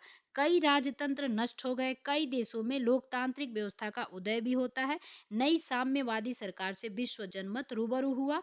3 शासक वंश नष्ट हो गए, यथा रूस का रोमनोव शासन, जर्मनी का होहेन जर्नल होहेन जोलर्न, ठीक है, जोलर्न, और ऑस्ट्रिया हंगरी में हेब्सबर्ग के शासक वंश समाप्त हो गए। तो पूछा जाए कि प्रथम विश्व युद्ध के बाद कौन कौन से वंश जो है समाप्त हो जाते हैं, तो ऑप्शन में रहे अगर रूस का रोमानोव शासन, तो ये कहाँ का शासन था, रोमानोव तो रूस का था। ठीक है, जर्मनी का क्या था, तो होहेन नजोलर्न था। ठीक है, और ऑस्ट्रिया हंगरी का हेब्सबर्ग। ठीक है, युद्धों के कुछ ही समय बाद तुर्की में उस्मानिया वंश का शासन समाप्त हो गया। और तुर्की में क्या होता है, उस्मानिया वंश का जो है शासन समाप्त हो जाता है। ऑस्ट्रिया और हंगरी 2 अलग अलग स्वतंत्र राज्य बन गए। चेकोस्लाविया और युगोस्लाविया स्वतंत्र देशों के रूप में उभरे। पोलैंड जो है स्वतंत्र देश के रूप में सामने आया। यूरोप का वर्चस्व समाप्त हुआ और संयुक्त राज्य अमेरिका विश्व शक्ति बनकर उभरा। वह सैनिक और आर्थिक दृष्टि से यूरोप को पीछे छोड़ दिया। कुछ ही समय बाद विश्व रंगमंच पर सोवियत रूस भी विश्व शक्ति के रूप में सामने आया। आज भी ये लोग आप देखेंगे, ये शक्तियां जो है इनकी बरकरार है, अमेरिका और रूस की। एशिया और अफ्रीका के देशों में चल रहे स्वाधीनता आंदोलन को भी बल दिया मिला। ठीक है, तो प्रथम विश्व युद्ध की वजह से क्या हुआ, एशिया में और अफ्रीका के देशों में भी क्या है, चल रहे स्वाधीनता आंदोलन को क्या होता है, बल मिलता है। आगे देखेंगे यूरोप की श्रेष्ठता का दावा इस युद्ध में धूमिल हुई, क्योंकि साम्राज्यवादी यूरोप सदैव इस प्रचार को हवा देता था कि यूरोप और यूरोपीय लोग श्रेष्ठ हैं। रूस जापान का 1905 का युद्ध और इसमें रूस की पराजय से भी यह मिथक टूटा। साथ ही एशिया और अफ्रीका के देशों में स्वाधीनता आंदोलन क्या हो गए, तीव्र हो गए। अब देखिए द्वितीय विश्व युद्ध की जो है ना पृष्ठभूमि कैसे तैयार होती है। तो प्रथम विश्व युद्ध की भयावहता या व्यापक से लोग आक्रांत थे। सभी राष्ट्र भविष्य में ऐसी किसी युद्ध की कल्पना से बचना चाहते थे, कल्पना भी नहीं करना चाहते थे, ठीक है। इसके लिए अंतरराष्ट्रीय संगठन भी बनाया गया, लेकिन वर्साई और पेरिस की संधियों ने अगले विश्व युद्ध की पृष्ठभूमि को तैयार कर दिया। तो मैंने कहा था ना कि वर्साई की संधि में क्या हुआ, जर्मनी को बिल्कुल पूरी तरह से प्रताड़ित किया गया था, ठीक है। इसीलिए आगे चल के क्या होता है, वर्साई और पेरिस की संधियां जो है अगले विश्व युद्ध की जो है दूसरे विश्व युद्ध की क्या करती है, पृष्ठभूमि को तैयार करती है। जिस तरह से पराजित राष्ट्रों पर निर्णय थोपे गए थे, उनका अपमान किया गया था, इससे यही स्पष्ट था कि अगला विश्व युद्ध तो होकर रहेगा। यद्यपि इतना शीघ्र इतनी जल्दी शुरुआत हो जाएगी, इसकी कल्पना शायद किसी को नहीं थी। प्रथम विश्व युद्ध साम्राज्यवाद को समाप्त नहीं कर सका, बल्कि इसकी समाप्ति के उपरांत जो समझौते हुए उससे साम्राज्यवाद का वेग और प्रचंड हो गया, यानी कि प्रचंड वेग में रूप ले लेता है। जैसे आपने सुना होगा चालीसा, ये सब, तो वैसे क्या हो गया, हवाओं का वेग जो है एकदम तेज हो जाता है। यद्यपि युद्ध को रोकने के लिए राष्ट्र संघ नामक अंतरराष्ट्रीय संस्था की जो है स्थापना की गई। तो युद्ध को रोकने के लिए क्या होता है, राष्ट्र संघ नामक अंतरराष्ट्रीय संस्था की स्थापना की गई, परंतु यह अपनी आरंभिक छोटी मोटी सफलताओं के बावजूद भी युद्ध को रोकने में असफल रहा। तो थोड़ा बहुत इसको राष्ट्र संघ को क्या है, सफलता मिली, लेकिन इसको पूरी तरह से युद्ध रोकने में ये सफल नहीं हो पाया। अब द्वितीय विश्व युद्ध देखिए स्टार्ट हो जाता है यहाँ से, तो इसको भी देख लेते हैं। पेरिस के शांति समझौते से असंतुष्ट राज्यों ने तो 1936 के अंत तक इस व्यवस्था के अंतर्गत अपने कर्तव्यों से स्वयं को मुक्त कर लिया था। अब यहाँ पे थोड़ा सा रोकूंगी, कहूंगी कि देखिए विश्व युद्ध जो है, दूसरी विश्व युद्ध जो है स्टार्ट कब से होती है, तो 1939 से लेके 1945 तक ये चलेगी, यानी कि 1939 में स्टार्ट होगा और 1945 में आपका क्या होगा, ये अंत हो जाएगा। तो जैसे आपने 1914 से 18 प्रथम विश्व युद्ध याद किया, वैसे ही इसको भी याद कर लीजिएगा कि 1939 से लेकर 1945 तक ये युद्ध चलता है, ठीक है। पेरिस के शांति समझौते से असंतुष्ट राज्यों ने क्या किया, 1936 के अंत तक इस व्यवस्था के अंतर्गत कर्तव्यों से स्वयं को मुक्त कर लिया। यानी कि जो भी संधि और जो समझौते हुए थे कि आप लोगों को इतने भर जाने देने हैं, आप लोगों को ये काम करना है, तो इससे क्या करते हैं ये लोग, पेरिस के शांति जो भी राज्य थे उसमें वो अपने आप को क्या कर लिए, अलग कर लिए, वो कर्तव्य का निर्वहन जो है नहीं कर रहे थे। अब वे अपनी क्षतिपूर्ति का दावा कर रहे थे कि हमारा ही क्षतिपूर्ति हुआ है, ठीक है, जिसका अर्थ क्षतिपूर्ति ना होने पर केवल युद्ध ही हो सकता था। इस खतरे के कारण ब्रिटिश सरकार जो अपनी ओर से निशस्त्रीकरण करके एक उदाहरण प्रस्तुत करना चाहती थी, ऐसा करने का इरादा छोड़ दिया और प्रतिरक्षा के नाम पर सशस्त्रीकरण में जुट गई। यानी कि अब वो भी क्या कर रही, ब्रिटेन भी तैयारी करने लगी सशस्त्रों की। राष्ट्र संघ इन तमाम घटनाओं का मौन और मूक साक्षी बना रहा, बताइए। और अंततः वह घड़ी आ ही गई द्वितीय विश्व युद्ध के कारणों की चर्चा के क्रम में।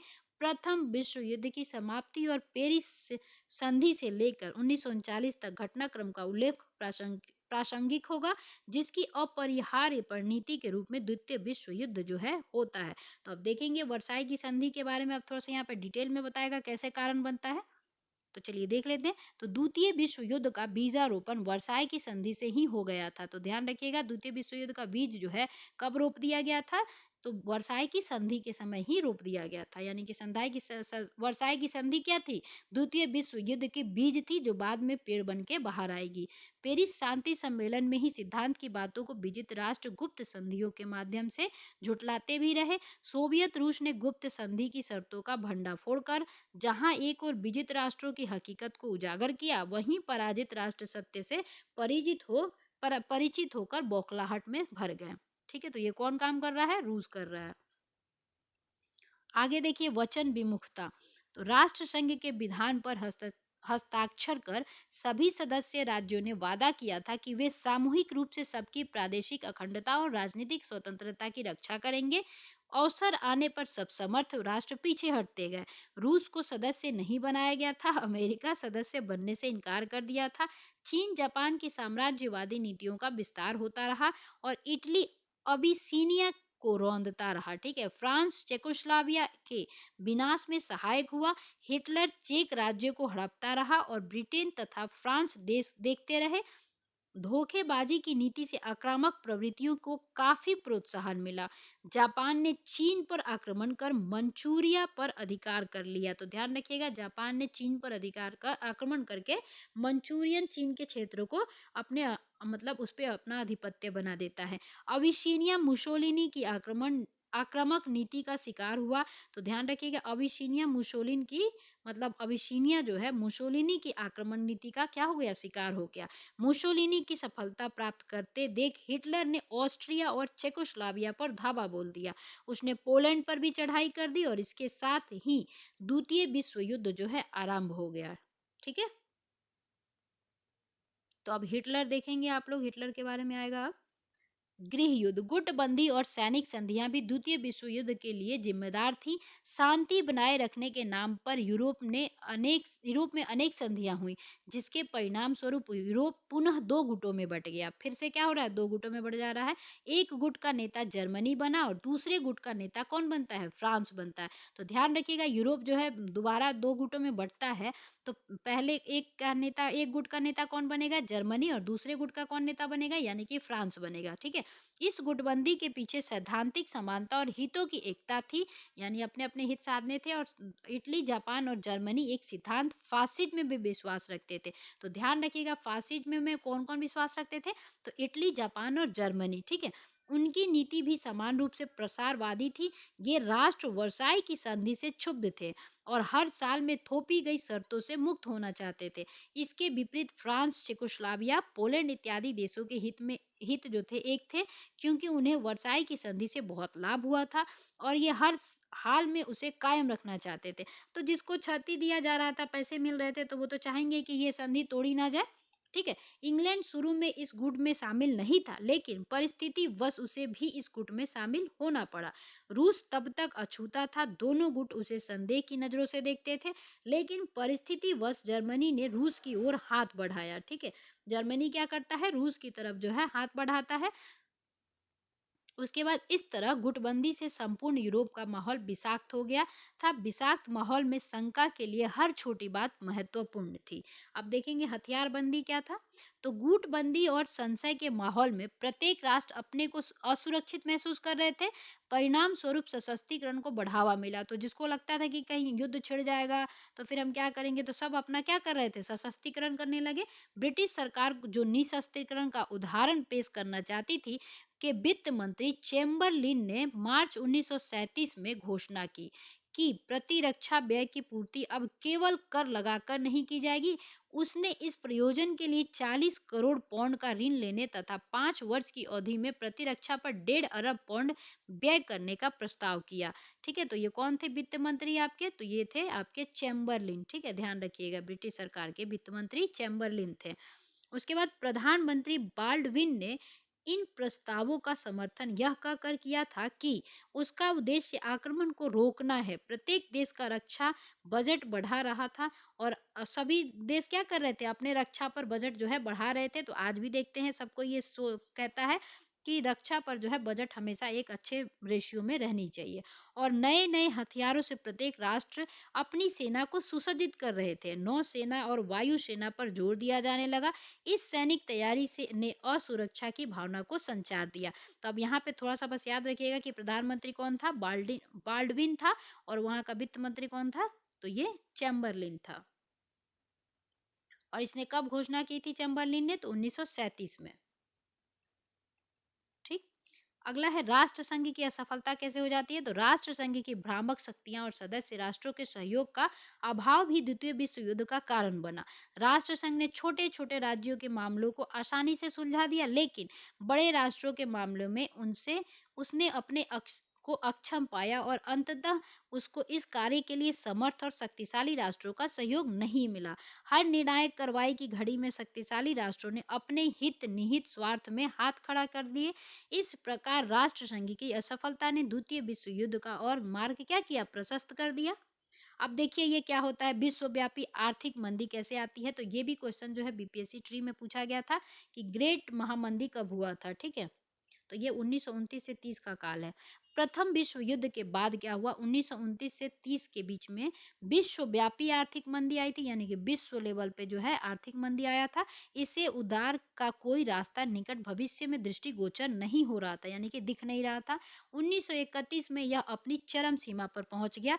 तो 1931 में क्या होता है, इसकी पीक पॉइंट रहती है। 1929 के शरद काल में अमेरिका से यूरोप को ऋण मिलना बिल्कुल बंद हो जाता है। इस संकट की प्रथम अंतर्राष्ट्रीय अभिव्यक्ति थी। इसके बाद ही सारे विश्व क्रय शक्ति का ह्रास हुआ था, जिसके परिणाम स्वरूप कीमतों में व्यापक और अनिष्टकारी गिरावट हुई। बेकारी के आंकड़े हर देश में दिन दूने रात चौगुने, यानी कि बेरोजगारी जो है अभी भी बढ़ रही है और उस समय भी क्या हो रही थी, बढ़ रही थी। तो ध्यान रखिएगा, प्रथम विश्व युद्ध के बाद 1929 से 31 का जो है ये समय आर्थिक महामंदी का समय था। ये क्वेश्चन पूछा गया था। अगला है, अब नवीन विचारधाराओं और हिटलर एवं मुसोलिनी का उदय होता है कैसे। तो प्रथम विश्व युद्ध के बाद यूरोप में नाजीवाद और फांसीवाद का उदय हुआ। तो ध्यान रखिएगा, यूरोप में नाजीवाद और फांसीवाद का उदय होता है।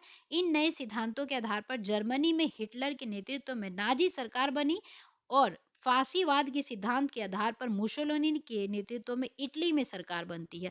तो इटली में क्या होता है, फांसीवाद चलेगा और जर्मनी में क्या चलेगा, आपका नाजीवाद चलेगा। ये पूछा जाता है क्वेश्चन। तो ध्यान रखना है आपको कि नए सिद्धांतों के आधार पर जर्मनी में हिटलर के नेतृत्व में नाजी सरकार बनती है, ठीक है।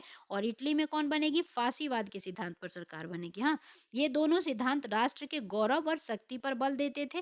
फलतः इन दोनों राष्ट्रों ने दूसरे राष्ट्रों पर आक्रमण करना शुरू किया, जिससे विश्व युद्ध की परिस्थितियां पैदा हुई। इन दोनों राष्ट्रों ने राष्ट्रीय गौरव के लिए साम्राज्यवादी लिप्सा यानी कि इच्छा आधार बनाए। जापान, जर्मनी और इटली अपने साम्राज्य का विस्तार कर अपनी आर्थिक परेशानियों को दूर करना चाहती थी। और यहाँ पे थोड़ा सा आप लोग देख लीजिएगा, ये है हिटलर, ठीक है।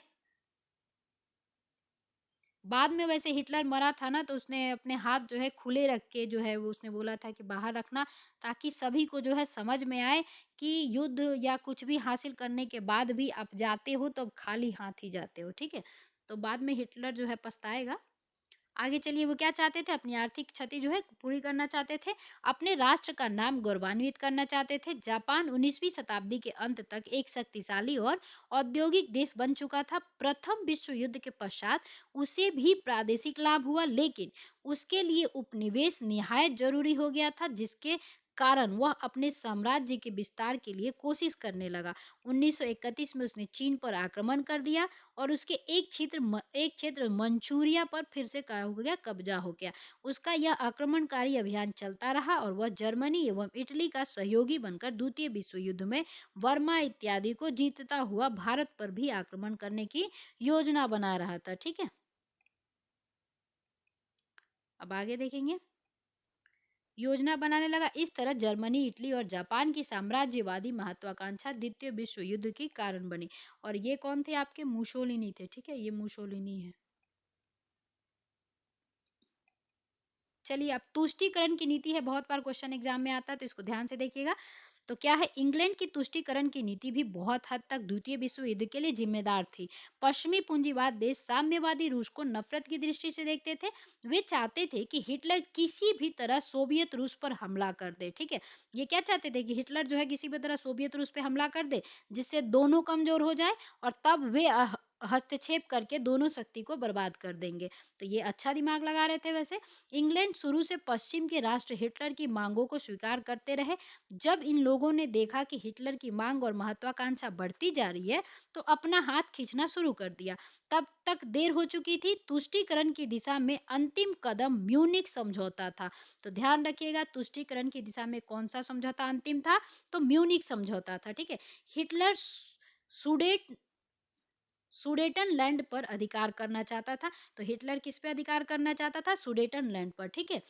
इसके लिए 1938 ईस्वी में म्यूनिख में हिटलर और मुसोलिनी जो है मिले, जहां इंग्लैंड और फ्रांस ने हिटलर के सुडेटन लैंड पर अधिकार को मान्यता भी दे दी, ठीक है। 1939 में हिटलर ने पूरे चेकोस्लोवाकिया पर अपना अधिकार कर लिया। इसके बाद उसने डेजिंग बंदरगाह पर पोलिस गलियारे की मांग पोलैंड से की, ठीक है। पोलैंड इसके लिए तैयार नहीं हुआ, जिसकी वजह से जर्मनी ने पोलैंड पर आक्रमण कर दिया। तो पोलैंड पर कब आक्रमण करता है, वो क्या कहता है, हिटलर जो है डेजिंग बंदरगाह और पोलिस गलियारे की मांग करता है, तो पोलैंड कहता है नहीं, तो पोलैंड पर ये क्या करता है, इसकी वजह से पोलैंड पर ये आक्रमण ही कर देता है। ठीक है, तो हिटलर उस समय क्या हो रहा था, उदय हो रहा था अच्छा खासा। अब युद्ध का आरंभ देखेंगे हम, तो 1 सितंबर 1939 को जैसे ही जर्मनी ने पोलैंड पर आक्रमण कर दिया, इसके साथ ही द्वितीय विश्व युद्ध जो है शुरू हो गया। तो अब आपको यहाँ पे याद रखना है कि द्वितीय विश्व युद्ध कब शुरू होता है, तो 1 सितंबर 1939 को कौन सी घटना के साथ, तो जर्मनी ने पोलैंड पर जब अधिकार कर दिया, तो उसी के साथ जो है आपका द्वितीय विश्व युद्ध जो है स्टार्ट हो जाता है। कब, 1 सितंबर 1939 को। यानी कि उसी तारीख को 1 सितंबर 1939 को ही जर्मनी ने पोलैंड पर भी आक्रमण किया था। ठीक है, ब्रिटेन और फ्रांस ने 2 दिन बाद यानी कि 3 सितंबर 1939 को जर्मनी के विरुद्ध युद्ध की घोषणा कर दिया। अब देखिए ऐसे ही फिर क्या हो रहा है, वही जो इतिहास थी वो दोहराई जा रही है प्रथम विश्व युद्ध जैसी। ठीक है, ब्रिटेन और फ्रांस ने क्या किया, 3 सितंबर को यानी कि जस्ट 2 दिन बाद ही क्या किया, उन्होंने जर्मनी के विरुद्ध युद्ध की घोषणा की थी। ठीक है, उसके बाद क्या होता है, रूस अपनी सुरक्षा के लिए बाल्टिक के 3 राज्यों, बाल्टिक राज्य अब पूछा जाए कौन कौन से हैं, तो इसमें आपको 3 राज्य यहीं पे मिल रहे हैं, एस्टोनिया, लाटविया और लिथुआनिया पर अपना प्रभाव जमाना चाहता था। कौन चाहता था, रूस चाहता था। ठीक है, यहाँ पे आपको ये ध्यान रखना है बाल्टिक राज्य के नाम कौन कौन से हैं, यही मतलब जो बुक में दिया रहता है ना, वही ऑप्शंस में मैक्सिमम दिए जाते हैं। ठीक है, एस्टोनिया, लाटविया और लिथुआनिया। ठीक है, सितंबर अक्टूबर के महीने में उपयुक्त तीनों देशों के विदेश मंत्रियों को मास्को बुलाया गया और तीनों विदेश मंत्रियों ने सोवियत संघ से पारस्परिक सहयोग की संधि कर ली। इस संधि के अनुसार सोवियत संघ के उपयुक्त तीनों राज्यों में सेना रखने की अनुमति मिल जाती है। बदले में सोवियत संघ ने इन राज्यों की प्रादेशिक अखंडता को बनाए रखने का क्या किया, वादा किया था। ठीक है, अब आगे देखते हैं। फिनलैंड पर अपना प्रभाव रखना रूस अपनी सुरक्षा के लिए आवश्यक समझता था। रूस और फिनलैंड में इस विषय पर वार्ता भी चल रही थी, लेकिन इसी बीच दोनों में वार्ता भंग हो गई और सोवियत संघ ने फिनलैंड पर क्या किया, आक्रमण कर दिया। तो अब यहाँ देखिए क्या होता है, सोवियत संघ ने फिनलैंड पर क्या किया, अब आक्रमण कर दिया। उसी के तहत क्या होगा, 12 मार्च 1940 को फिनलैंड ने क्या किया, आत्मसमर्पण कर दिया। अब फिनलैंड क्या होगा, सोवियत रूस के सामने हार जाएगा और वो 12 मार्च 1940 को क्या करेगा, आत्मसमर्पण कर देगा। उसी दिन फिनलैंड और सोवियत संघ में एक संधि भी होती है, जिसके अनुसार सोवियत रूस को वे सारी सुविधाएं प्राप्त हो गई जिसको वह अपनी सुरक्षा के लिए आवश्यक समझता था। ठीक है, अब आगे है नॉर्वे, डेनमार्क, हॉलैंड, बेल्जियम और फ्रांस पर विजय। तो 9 अप्रैल 1940 को जर्मनी ने नॉर्वे, डेनमार्क को हराकर और उनकी सेना आगे बढ़ने लगी। जर्मनी ने नॉर्वे और डेनमार्क को हरा दिया और जर्मनी की सेना जो है आगे बढ़ने लगती है। जून 1940 तक बेल्जियम और फ्रांस पर कब्जा जमा लेता है वो। 22 जून 1940 को फ्रांस ने आत्मसमर्पण कर दिया। तो ध्यान रखिएगा, फ्रांस कब आत्मसमर्पण कर रहा है, 22 जून 1940 को। इसी बीच इटली में भी जर्मनी की ओर युद्ध में शामिल हो गया। अब ध्यान रखिएगा, इटली किसके तरफ चला जाता है, तो इटली जो है जर्मनी की ओर जो है शामिल हो जाता है। तो फिर वैसे ही क्या हो रहा है, एक दूसरे का कोई साथ दे रहा है, कोई विरोध खड़ा हो रहा है। रूस पर कैसे आक्रमण होगा, तो देखिए 22 जून 1941 को जर्मनी ने रूस पर आक्रमण किया था। ठीक है, तो ध्यान रखिएगा 22 जून 1941 को रूस पर जर्मनी के द्वारा आक्रमण किया जाता है। एक बड़े भूभाग को अपने कब्जे में भी कर लेता है अपना जर्मनी। साथ ही साथ पुनः जर्मन सेना मॉस्को की ओर बढ़ने लगी, मगर रूस ने इसका डटकर मुकाबला किया और जर्मनी को पीछे हटना पड़ा। जब जर्मनी को मॉस्को क्षेत्र अपनाने में विफलता मिली, तो उसने रूस के दक्षिणी भाग पर आक्रमण कर दिया। ठीक है, और अगस्त 1942 में देखेंगे आप, जर्मन सेना स्टालिनग्राद के निकट तक पहुंच जाती है। यह युद्ध करीब 5 महीनों तक चला। अगस्त से लेकर सितंबर में स्टालिन ने अपनी सुरक्षा व्यवस्था का पुनर्गठन किया और रूसी सेना एवं नागरिकों को नए उत्साह से शत्रु को रोकने की प्रेरणा दी। आगे ब्रिटिश प्रधानमंत्री बिस्टन चर्चिल, ध्यान रखिएगा कौन है ये, बिस्टन चर्चिल, रूस जाकर स्टालिन को मित्र राष्ट्रों की योजना समझाई और इसकी स्वीकृति प्राप्त कर ली। तद तदपरांत मतलब उसके बाद रूसी सेनाओं ने जर्मनी के विरुद्ध प्रबल प्रत्याक्रमण आरंभ किया। अंततः फरवरी में रूस की सेना जर्मनी को हराने में विफल हो गई। ठीक है, तो रूस की सेना ने क्या किया, जर्मनी को हरा दिया। फरवरी 1943 में हजारों जर्मन अफसर और सैनिकों ने आत्मसमर्पण कर दिया। तो लगभग फरवरी 1943 में जो है हजारों जर्मनी सेना जो है क्या करती है, रूस के सामने आत्मसमर्पण कर देती है। अब ये देखिए अमेरिका के हार्बर पर्ल हार्बर बंदरगाह पर जापानी आक्रमण का दृश्य है ये। ठीक है, तो पूछा जाए पर्ल हार्बर बंदरगाह कहाँ है, तो अमेरिका में है। ठीक है, ये भी यहाँ से क्वेश्चन बनेगा। जापान द्वारा पर्ल हार्बर पर आक्रमण, तो देख लेते हैं। तो जापान ने 7 दिसंबर 1941 को हवाई द्वीप स्थित पर्ल हार्बर पर के अमेरिकी नौसैनिक अड्डे पर जबरदस्त हमला कर दिया। इसके कारण अमेरिका का प्रशांत महासागर स्थित बेड़ा जो वहां रखा गया था तहस नहस हो गया, जिसकी वजह से अमेरिका ने 8 सितंबर 1941 को जापान के विरुद्ध युद्ध की घोषणा कर दी। अब ध्यान रखिएगा जापान के विरुद्ध जो है अमेरिका ने कब घोषणा किया था, तो 8 दिसंबर 1941 में। ठीक है, उसके बाद जर्मनी और इटली ने अमेरिका के खिलाफ युद्ध की घोषणा कर दी। अमेरिका के युद्ध में शामिल होने के बाद अमेरिका महाद्वीप के सारे देश जर्मनी, इटली और जापान यानी कि धुरी राष्ट्र जो पहले थे के विरुद्ध में शामिल हो गए। ठीक है,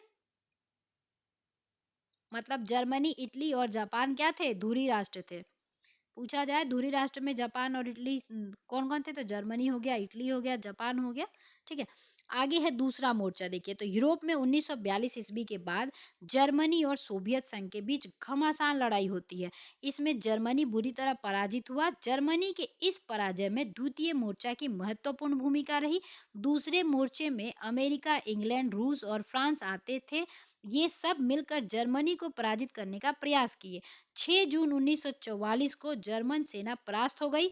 इसके पहले ही इटली पूर्णतः पराजित हो मित्र राष्ट्रों से संधि कर चुका था ये। ठीक है, इटली क्या था, धुरी राष्ट्र में था और बाद में हारते समय क्या किया इसने, मित्र राष्ट्रों से क्या करता है ये, संधि कर लेता है। अंततः 7 मई 1945 ईस्वी को जर्मनी ने भी आत्मसमर्पण कर दिया। तो अब ये वाला डेट जो है आपको याद रखना है कि 7 मई 1945 को क्या करता है, जर्मनी जो है आत्मसमर्पण फिर से कर देता है। अब आगे देखेंगे मित्र राष्ट्रों ने जुलाई 1945 ईस्वी में जापान पर भीषण आक्रमण किया। अब यहाँ से फिर क्वेश्चन बनता है कि 6 अगस्त 1945 को अमेरिका ने युद्ध के दौरान अत्यधिक विकसित हथियार एटम बम जापान के हिरोशिमा नामक शहर पर गिराया। तो ध्यान रखिएगा सबसे पहले पूछा गया था क्वेश्चन, अभी बीपीएससी ट्री में आया था ये क्वेश्चन कि पहली जो आपकी जापान पर अमेरिका ने बम गिराया था तो वो हिरोशिमा पर गिराया था या आपका नागासाकी पर, तो किस पे गिराया था, हिरोशिमा पर पहले गिराया था। कब, 6 अगस्त 1945 को, ध्यान रखिएगा। ठीक है, उसके बाद फलतः हिरोशिमा का नामो निशान मिट गया। सोचिए दूसरा एटम बम ये कब गिराता है, तो 9 अगस्त 1945 को नागासाकी शहर पर गिराया जाता है। तो दूसरी जगह कहाँ गिरेगा, नागासाकी पे गिरेगा। तो हीना याद रखिएगा, हीना, क्योंकि देखिए क्वेश्चन बना है तो फिर से भी पूछा जा सकता है कि दूसरी बार मतलब दूसरी बार किस पे गिराया, तो फिर वहां पे कंफ्यूजन ना हो तो याद रखिएगा हीना। ठीक है, 6-9 हीना, 6-9 अगस्त, मतलब 6 अगस्त और 9 अगस्त को। तो 6 हीना ऐसे याद रख लीजिएगा, 6 अगस्त, 9 अगस्त और हीना, यानी कि पहले हिरोशिमा पर गिरेगा और फिर दूसरी बार नागासाकी पे गिरेगा।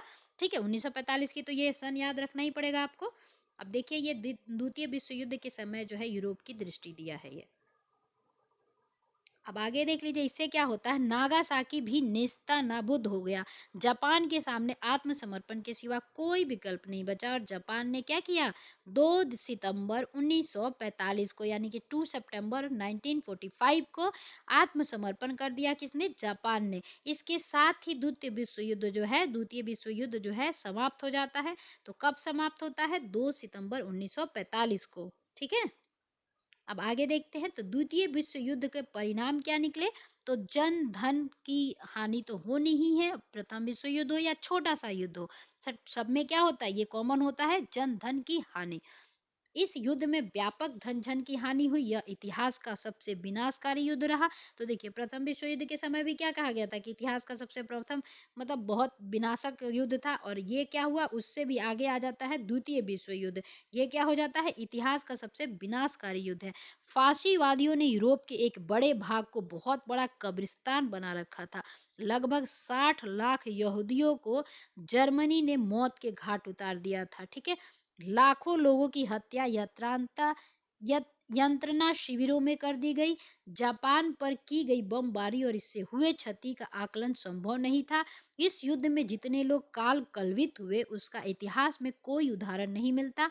द्वितीय विश्व युद्ध में 5 करोड़ से अधिक लोगों की मौत को घाट उतार दिया गया। इसमें लगभग 2.2 करोड़ सैनिक और 2.8 करोड़ से अधिक नागरिक शामिल थे। लगभग 1.2 करोड़ लोग या यंत्रणा शिविरों या फांसीवादियों के आतंक के कारण जो है मारे गए। पोलैंड के 60 लाख लोग मारे गए थे जो कुल जनसंख्या का 20% था। इससे भयावह नुकसान सोवियत संघ को हुआ, उसके 2 करोड़ लोग मारे गए। माय गॉड, जो आबादी का 10वां हिस्सा था। ठीक है, जर्मनी के लगभग 60 लाख से अधिक मारे गए जो आबादी का लगभग 10वां हिस्सा था, यानी कि 1/10 कितना हो जाएगा, 10%, है ना। ऐसे निकालते तो ये 1/10 हुआ ना, 10%। ठीक है, उसके बाद मानवीय क्षति से अलग बड़े पैमाने पर भौतिक संसाधनों का भी क्या हुआ, क्षय हुआ। अनेक प्राचीन नगर पूरी तरह क्या हुए, नष्ट हो गए। द्वितीय विश्व युद्ध की कुल लागत बहुत ऊंची थी। अनुमान के अनुसार यह लागत 13 खरब 84 अरब 90 करोड़ डॉलर थी। ध्यान रखिएगा, ये डॉलर में बताया गया है। तो 13 खरब 84 अरब 90 करोड़ डॉलर थी। द्वितीय विश्व युद्ध के दौरान तबाही के लिए नए नए हथियारों का विकास और उपयोग हुआ। इस इनमें सबसे भयानक था परमाणु बम। परमाणु बम का सबसे पहले इस्तेमाल संयुक्त राज्य अमेरिका ने द्वितीय विश्व युद्ध के दौरान जापान के खिलाफ किया। परमाणु बम का पहला परीक्षण जुलाई 1945 में किया गया था। जर्मनी तब तक आत्मसमर्पण कर चुका था। तो ध्यान रखना, आत्मसमर्पण कर दिया था, अदरवाइज जो अमेरिका है वो क्या करता, जर्मनी पर भी क्या करता, वो परमाणु बम फेंक देता। ठीक है, यही वो कहना चाह रहा है आपके इतिहास के ये बुक में। ठीक है, तो ध्यान रखिएगा। चलिए, यहाँ पे आपको ये याद रखना है कि परमाणु बम का जो है सबसे पहले इस्तेमाल कौन करता है, तो संयुक्त राज्य अमेरिका के द्वारा किया जाता है द्वितीय विश्व युद्ध में। हाँ, और इसकी पहली परीक्षण कब की गई थी, तो जुलाई 1945 में की गई थी। अब चलिए देखते हैं यूरोपीय श्रेष्ठता और उपनिवेशों का अंत। तो द्वितीय विश्व युद्ध के बाद एशिया महाद्वीप से यूरोपीय राष्ट्रों की प्रभुता लगभग समाप्त हो गई थी। द्वितीय विश्व युद्ध के बाद भारत, श्रीलंका, बर्मा, मलाया, हिंदेशिया, मिस्र इत्यादि ने स्वतंत्रता प्राप्त पाई। यूरोपीय श्रेष्ठता का भय भी अंत हुआ। कहा जाता है कि इंग्लैंड के राज्य में कभी सूरज नहीं डूबता था, द्वितीय विश्व युद्ध से वह डूबने लगा। वाह। अगला है, इंग्लैंड की शक्ति का ह्रास और रूस तथा अमेरिका की शक्ति में क्या हुआ, वृद्धि हुआ। यानी द्वितीय विश्व युद्ध में इंग्लैंड की जो थोड़ी सी क्या होती है, कमी हो जाएगी, ये नीचे की तरफ डाउनफॉल होगा इसका, और अपना अमेरिका और रूस का क्या होगा, राइज फॉल होगा, मतलब इनका क्या होगा, राइज होगा। ठीक है, इंग्लैंड डाउनफॉल में जाएगा और रूस और अमेरिका के क्या होगी, आगे बढ़ेंगे। ठीक है, मतलब उभर के आएंगे। तो वो भी देखते हैं। चलिए, प्रत्यक्ष रूप से तो युद्ध में जर्मनी, जापान और इटली की हार हुई थी, लेकिन अप्रत्यक्ष रूप से इस युद्ध में इंग्लैंड भी पराजय हुआ था। युद्ध के बाद इंग्लैंड विश्व की सबसे बड़ी शक्ति नहीं रह गया। इंग्लैंड के उपनिवेश मुक्त हो गए, इंग्लैंड की शक्ति और संसाधन सीमित हो गए, और इसके बदले अमेरिका और रूस अपनी असीम आर्थिक संसाधनों के साथ विश्व की राजनीति में शक्तिशाली देश के रूप में उभरे अभी भी है। ठीक है, संयुक्त राष्ट्र की स्थापना तो देखते हैं। द्वितीय विश्व युद्ध के उपरांत संयुक्त राष्ट्र संघ का निर्माण कर विश्व शांति को कायम रखने की चेष्टा की गई। द्वितीय विश्व युद्ध ने शांति और अशांति के दो निर्णायक केंद्र, परमाणु बमों का विकास व शस्त्रीकरण का और संयुक्त राष्ट्र संघ की स्थापना के सामने लाया, जो आज भी संपूर्ण विश्व को नियंत्रित निर्देशित कर रही है। कौन, संयुक्त राष्ट्र संघ। ठीक है, विश्व में गुटों का निर्माण कैसे, तो पहले विश्व की राजनीतिक में इंग्लैंड छाया हुआ था, लेकिन द्वितीय विश्व युद्ध के बाद विश्व साम्यवादी और पूंजीवादी खेमे में बट गया। साम्यवादी खेमा का नेतृत्व सोवियत रूस कर रहा था, तो पूंजीवादी खेमा का नेतृत्व संयुक्त राज्य अमेरिका कर रहा था। एक गुटनिरपेक्ष राज्यों के संघ के रूप में तीसरा खेमा के सामने सामने आया। यह मूलतः नवोदित स्वतंत्र और विकासशील राष्ट्र थे। पूंजीवाद राष्ट्र और उनकी साम्राज्यवादी मंशा स्वरूप में बदल गया। अब पूंजीवादी राष्ट्र सीधे सीधे उपनिवेशों की स्थापना से बचने लगे और औपनिवेशिक देशों के आर्थिक तंत्र तक अपने को केंद्रित करने लगे। इस प्रकार साम्राज्यवाद का भी स्वरूप बदला। ठीक है, तो यहाँ से क्या होता है, अभ्यास शुरू होता है, तो यहीं तक था, द्वितीय विश्व युद्ध खत्म होता है। तो अगर आप लोगों को वीडियो पसंद आया होगा तो जरूर लाइक कीजिएगा। चलिए मिलते हैं इसी तरह के किसी अगले वीडियो में, तब तक के लिए जय हिंद।